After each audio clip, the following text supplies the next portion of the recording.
উহুদ যুদ্ধে মুসলিমদের পতাকাবাহী কে ছিলেন? আমরা দেখতে পাচ্ছি যে এবারও প্রথমে বাজদার পেশ করেছেন রবিউল ভাই। তিনি ছিলেন হযরত মুসআব বিন উমাইর রাদিয়াল্লাহু তাআলা আনহু। মুসআব বিন উমাইর রাদিয়াল্লাহু তাআলা আনহু।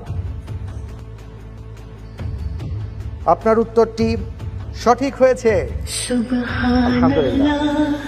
পরের প্রশ্নে যাচ্ছি।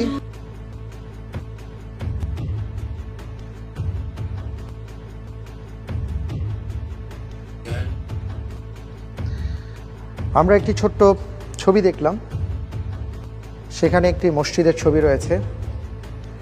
প্রশ্ন হলো মসজিদটির নাম কি?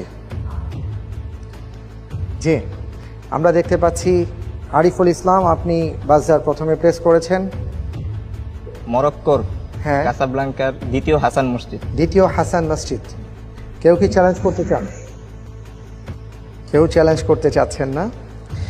আপনি যে উত্তরটি দিয়েছেন সেই উত্তরটি আসলে সঠিক হয়েছে, আলহামদুলিল্লাহ। অনেক অনেক মোবারকবাদ আপনাকে, আপনি পেয়েছেন 10 নম্বর।